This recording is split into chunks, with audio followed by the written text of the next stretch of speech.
Hi, good afternoon. We shouldn't be taking too long to introduce ourselves. We have Daniel, we have Thomas and Ian who have already been on this podium and spoken. Right? Not you, okay. Most of us. Not me either. The key topic that we wanted to talk about today and have some quick discussion is on InsurTech in IoT world. The first and foremost, which we have here today and a little bit yesterday, is IoT enables people to know about some of the losses that could be prevented. Typically, insurance companies have been more about loss compensation. Now it's moving to loss prevention. Now, if we prevent losses, would insurance companies have any business to do going forward? What do you think?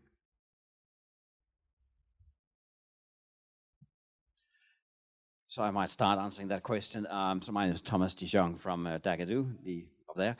From a life and health insurance perspective, the answer is definitely yes. One of the big challenges of the industry today is that more and more people are getting chronic disease. And historically, insurance companies have been reluctant to underwrite bad lives. But as we are running out of good lives, insurance companies do need to start underwriting bad lives as well. But the key issue is to understand the risk of a bad life.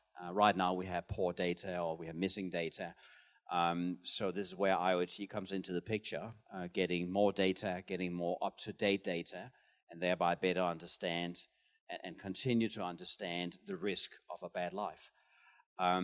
Those bad lives is a potential new revenue opportunity for insurance companies. It doesn't in any way eliminate the existing business.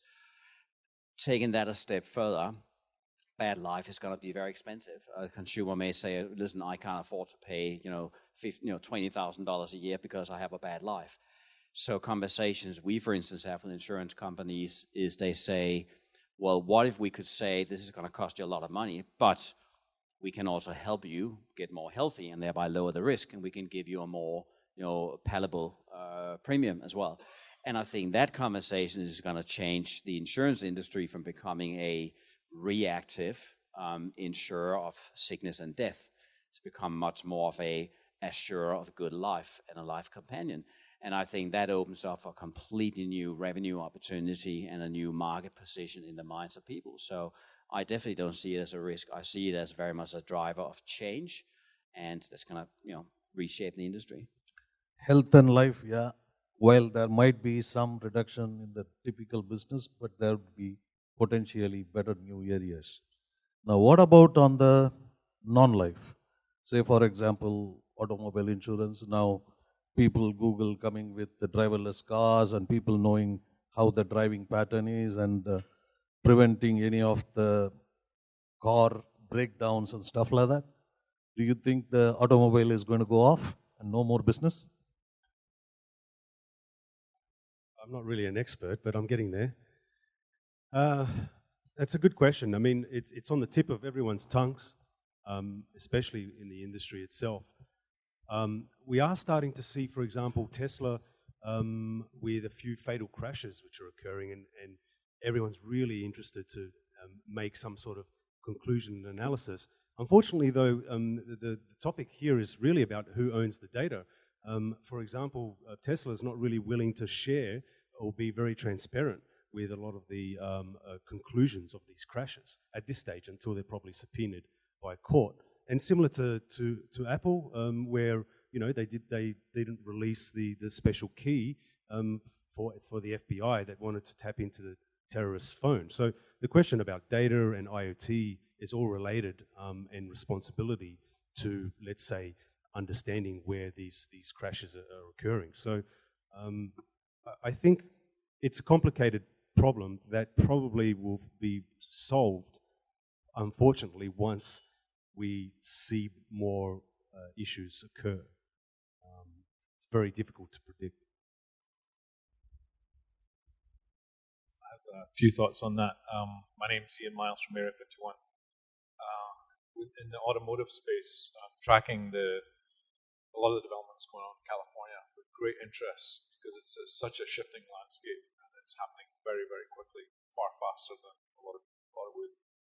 The insurance companies there are very, very interested in anything that improves driving behavior and reduces the death toll. I think there's some shocking numbers in the US of 6,000 teenagers a year die on American roads due to automotive crashes. And so the insurance companies believe the technology will be safer than humans. So they're backing it. They don't want to see as much death, carnage, and claims, obviously. But it gets very, very interesting. Who wants the data? There's a geopolitical debate going on, certainly in Europe, where the French government are pushing back on Google, who are stockpiling huge amounts of data, whether you've opted in as a customer or not. We had this on the stage yesterday. You may not have a commercial relationship with Google, but if you're using their products on an iPhone or an Android, they treat you as a customer and they're harvesting your data. So that, I think, to your point, it's a geopolitical issue whose data it is, but I think the French are leading the way in saying that it's the user that has a right in how the data is used.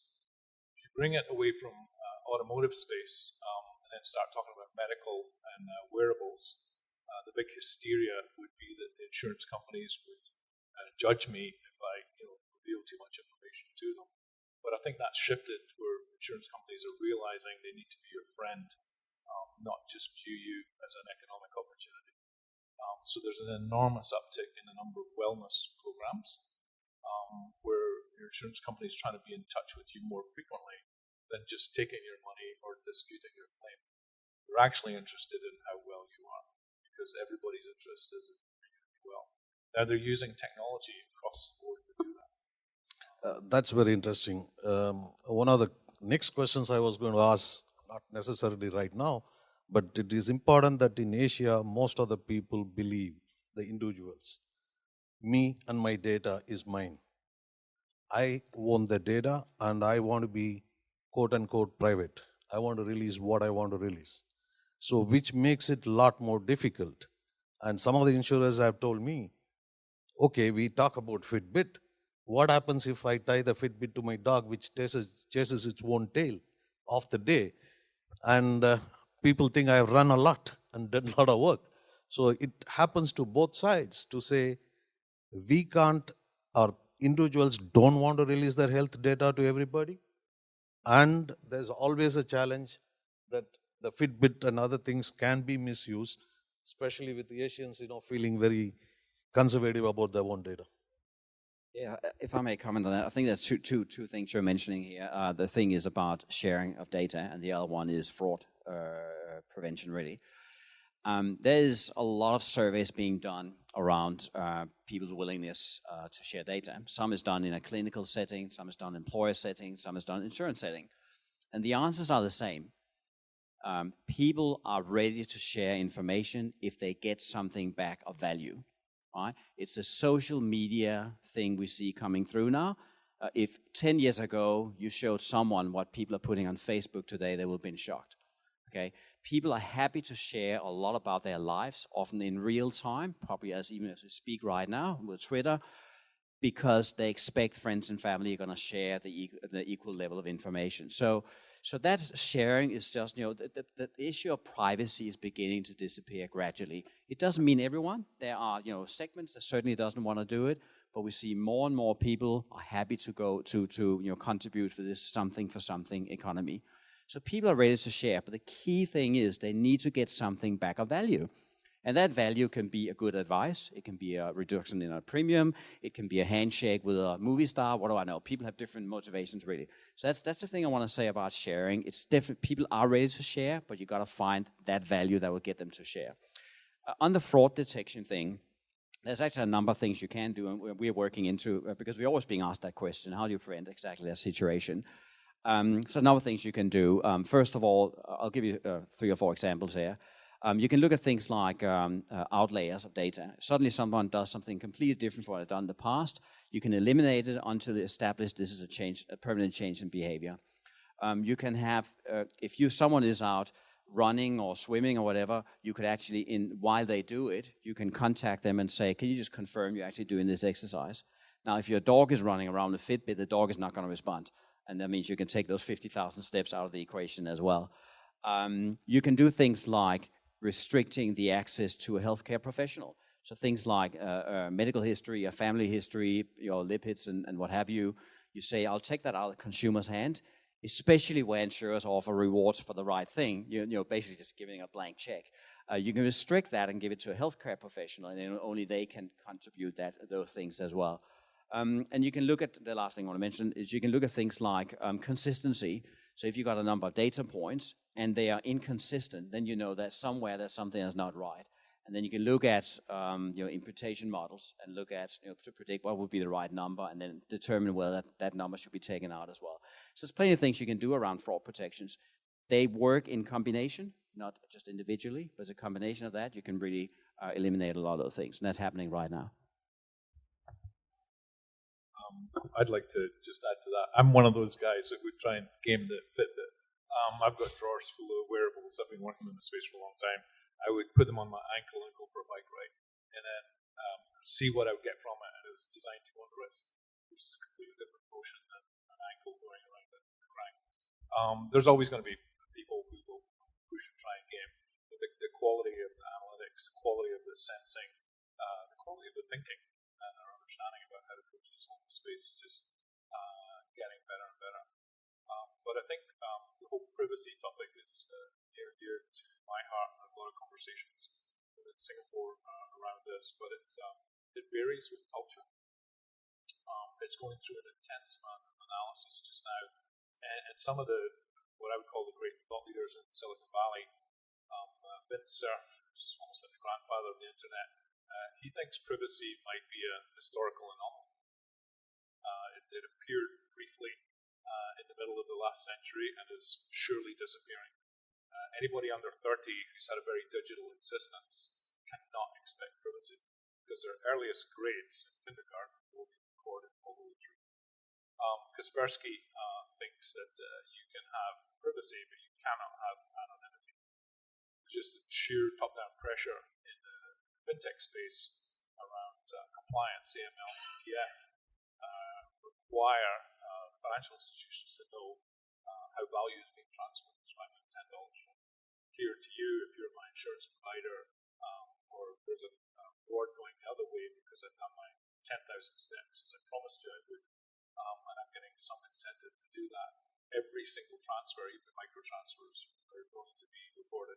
Now, the banking ecosystems are still broken and backward and not able to deliver what the compliance asks for, but it's coming, and the pressure to bring them into alignment is there. So there's lots of pressures at work. There's the consumer side, there's the compliance side, and then there's the legislative side. The laws that are starting to wrap their head around what is privacy and how do we protect rights. Sorry, may I just quickly add to that as well? So I'm based in Australia. In Australia, we are rolling out what you call my health record. There's probably a few horses in here. It's a government, basically electronic health record. They're changing the rules of that record right now. So everyone that's born in Australia will automatically be in health record. Now they're moving all Australians on the central health record, and you have to opt out. That record is combining your GP data, your pathology test, your X-rays, your hospital, your RX, your pharmaceutical stuff. Everything is sitting in there. And it's the government saying to the healthcare community, we can no longer afford duplications of tests and diagnostics and what have you. So we're putting a person's data in a central point. At this point in time, only an individual and the healthcare providers can access the information. But the government is saying enough is enough. We cannot afford no longer to provide healthcare on an inefficient healthcare model. We will put the data there, whether you like it or not. Otherwise, there's no healthcare for you. And that will happen in every single country, and that's going to slowly, they're going to invite more people into that ecosystem as well, and that's going to bring down the barriers as well. So, good. I mean, one of the first things that may happen is people who are risky, so that if you get into a medical situation, people know the record wherever you are, whatever you are, and then it will be made available most probably for everybody else, so that's okay. I mean, just quick question on, is this IoT, InsurTech, what kind of hype is that? Is it on a hype level, or have the insurers and the consumers have actually started benefiting in Asia? Where do you see that? Absolutely not. It's definitely a hype level. I'm sorry, it's not a hype at all. It's reality. Sorry, I'm still on the subject of privacy because I'm thinking we're all completely naked here. I mean, we're sharing so much data. We don't, as long as there's no naked pictures of ourselves on the internet, how are you going to stop the data being transferred anyway? So the future is not private. It's going to be open source and shared. But anyway, there's a lot of hype, yes, but IoT is real. We have a lot of bright minds in the industry that essentially have categorized hardware to be dormant and not intelligent. And we figured out a way to connect the internet to a chair. And now we can make chairs move over the internet. So, things are getting smarter. I think the definition of IoT will be broader. At the moment, we're calling it the Internet of Things, but I think that'll change, perhaps. And we will start to see some crazy things happening. People connecting things which we thought would never be connected before. And more importantly, it's not just about the connection, it's actually also the next level, which is the communication. So can you imagine if once AI starts to become a little bit more prevalent, VR is starting to come, we've seen Pokemon, which is AR, right? So imagine now if you're connecting IoT, AR, and VR. I mean, it sounds hyper real, but it's there, and that will just continue to be developed. So we'll continue to get bright industry people and the generation coming to figure out how to communicate, and that's when things will start to get very interesting. So it won't just be about the Internet of Things; it'll be about the communication of things and how they can actually make decisions automatically. So as you can probably hear, I work foremost with health, life, and reinsurers. I want to say two things on that question there. First of all, everyone who's been in hardware knows that prices on hardware will drop very quickly. All hardware gets commoditized. All wearables are basically a combination of commoditized pieces of technology. So there's three things happening. It's not a hype, absolutely not.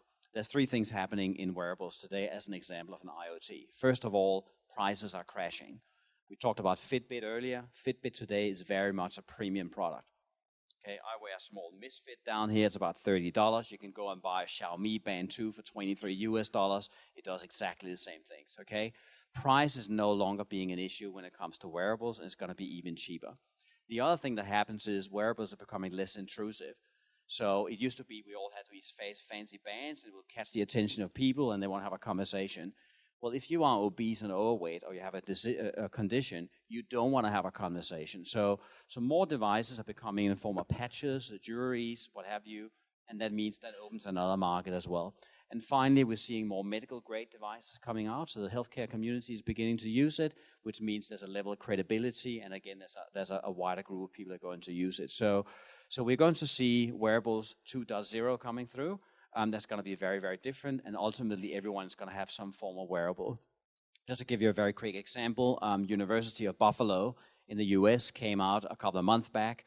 They developed a piece of jewelry that at the moment, it's not finished yet, at the moment, with 85% accuracy, can tell you what you're eating. It does it on the jaw movements, it does it on the sound of when you're chewing. Okay, that's the kind of stuff coming through right now. It's amazing stuff, right? The other thing I want to mention is in Wearables 1.0, we talked a lot about the wearables. People are now coming to the realization that a wearable only provide a piece of information, but it's actually the consolidation of information that's useful, the holistic view of a person or situation as well. So the market is shifting away from talk about wearables, just say, well, wearables just exist. It's something we can buy, exist in various formats. We really don't care. That all does the same thing at the end of the day. But what do we do with all the data? How do we create meaningful insights around the person, and how can we act on that data as well? So the conversation is changing from the wearable conversation to what do we do next? Understanding, predictability, prescription. That's where the whole focus is shifting right now from an IoT perspective. A lot of things in there. We'll chat more outside. I am doing medical for the first time in my life, and it's the hardest thing I've ever done. It's way more complicated than fintech, but there's a lot of overlap, a lot of commonality, and a lot of it is to do with the data protection and the security of the information that you need to manage. But the space is blooming and booming. It's just it's been through some initial booms with the fitness trackers and motion sensing, which are consumer grade. But the medical industry sees the value. I was just sharing something this morning with one of our doctors using Oculus headsets to trick paraplegics into start to use their muscles again. And so they're very, very interested in the deep neurosis work that trick the brain into tricking the body to getting functional again. It's a fundamental breakthrough. They were not able to do that until they had a commercially available VR headset from Oculus Rift like this. So there's a massive spectrum of stuff going on. There's a massive spectrum of complexity going on. We're just navigating the differences between what I would call consumer grade products, which is the wearables we know. We're looking at the professional grade wellness, which would be athletic teams, which is a huge marketplace. And then the really, really tough one is medical grade. I mean, the levels of compliance we have to satisfy, really, really long lead times. I've never seen anything like it. And they're all trying to figure out the new space at the same time. So it is a high status world, but to your question, is it about hype? Hype's a relative term. Hype always exceeds reality. And the people who are actually building it are just, heads down, trying to make it a reality. But there's a science fiction writer I go to regularly called William Gibson, and you'll see him occasionally on people's slides. He said, the future's already arrived. It's just not evenly distributed. So depending on which communities you spend your time with or where you go in the world, you'll find massive differences in the level of sophistication, of advancement, and acceptance and normality. So. Anything from your side? I think we are running around and we got only 2 minutes. We have done a lot of exercise. We talked a lot of topics. One thing which very clearly comes is there's a lot of stuff happening. A lot of innovation happening, a lot of innovation going to be happening. Where do you see the insurers and the InsurTech 5 years from now? The world 5 years from now. So when I talk to clients, I sometimes like to shake them a little because I think this industry needs to be shaked. And what I usually say is, if you look at, the largest retailer today is Amazon.com, right? A couple of months back, they came out and told us that they are now the largest seller of clothing in the US. You can't try the clothes on Amazon, but they're bigger than any department store, right? Just an example of how far digital technology comes. You can go and look at media. You can look at, we heard about Uber and all that. The common thing about these solutions is they are technology companies that happen to be in retail. They happen to be in media. And I often tell my clients that the future of the industry is not an insurance company that embraces technology. It's a technology company that happens to be in insurance. And I was asked to spend 3 hours with a leadership program for an insurance company 2 weeks ago. And the management team said to me, your job is to go in and completely shake these young kids here, because afterwards we're going to ask them to forget everything they know about our company and build a new company from scratch and tell us how they're going to do it using digital technology. So I think when we look back in 5 years, we're going to see a pile of insurance companies that are casualties, like any other industry that's being disrupted. And we're going to be another group of insurance companies who are going to be highly digitally savvy. They're going to use the best of breed of technology. They're going to be looking at both back office efficiencies, drive down expense ratios. The whole way they engage with people will be changed purely digital as well. And they're going to be much more in tune with real time. And their positioning in the market, as I said, will change from a reactive position insurer to a more proactive assurer of an outcome. Thank you. Your last views? Yeah, I have just a cautionary tale, not to be a doomsayer or anything, but I've looked back at the last 5-6 years of fintech, and insurance always looks the most ripe for disruption. And I would concur there's going to be an enormous amount of casualties. And I go back to some of the early days of search engines, the company that disappeared, they reflected upon being trampled by Google, effectively. They said they were working with last century's mindset, which was dozens of companies and millions of customers. Well, this century's mindset is millions of opportunities with dozens of customers. It really has to be user-centered. And I think I used to run Chase at Usability in California. I used to run Usability for large deployments of credit cards. Usability should be at the heart of all technology, and it's some of the criticisms we've heard about the insurance industry in the last couple of days come back to that. You kind of lost touch with the customer. You're not delivering value, and you're going to be displaced by a technology company. That's my view. So, sorry to be so doomy and gloomy. I have more positive, happy stories I'll share. Okay, thank you. Sure, and I think in 5 years' time we'll start to see definitely a disruption. I'd like to personally see insurance companies fall flat and rebuilt to more of a micro consumer size, which we're calling micro insurance. And I hope that will invigorate a lot of the younger generation to rethink about what insurance means for them, so we can build products for the future, and things that are much more tailored personally and much more reactive. I find sometimes insurance being very generalized, placing me into a category, based on my age profile that they obtained from the Bureau of Statistics. Well, I want my insurer to actually know me better and predict what I want before an event actually occurs. And so, yeah, I hope it's a bit more bite-sized. Whenever I walk into an insurance office, I always seem to notice the marble and all the wonderful, expensive furniture. So someone is making a lot of money, which for some reason puts me not at ease, because it feels like they're providing coverage for something that I may not use. And so they've made money and they spend it on looking good rather than taking care of me. So I hope there's a bit more of a personal relationship, a little bit more bite-sized, and I foresee that definitely happening with the fall and the reinvigoration, you could call it, into bite-sized pay-per-use insurance. Thank you, panelists. May I just quote two numbers? Just leave it some cool numbers you like to hear, guys. Just very quickly. I read a report from Goldman Sachs 3 months ago. The insurance industry is a $4.7 trillion industry, right? The banking industry is $3.7 trillion industry. So the insurance industry is 25% bigger than the banking industry.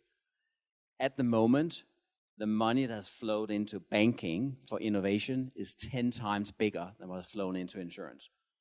So as you're an investor, you're going to start looking at insurance business now as a low-hanging fruit. Okay, that's really important. The other thing is, McKinsey came out this week here with a report. The last 12 months, the conversations on social media on InsurTech has grown 800%. The last 12 months. So you want to know where we are in 5 years' time? Well, look at those numbers. I think you have a pretty good idea what you're up for. Thank you, panelists. The time we have today is not very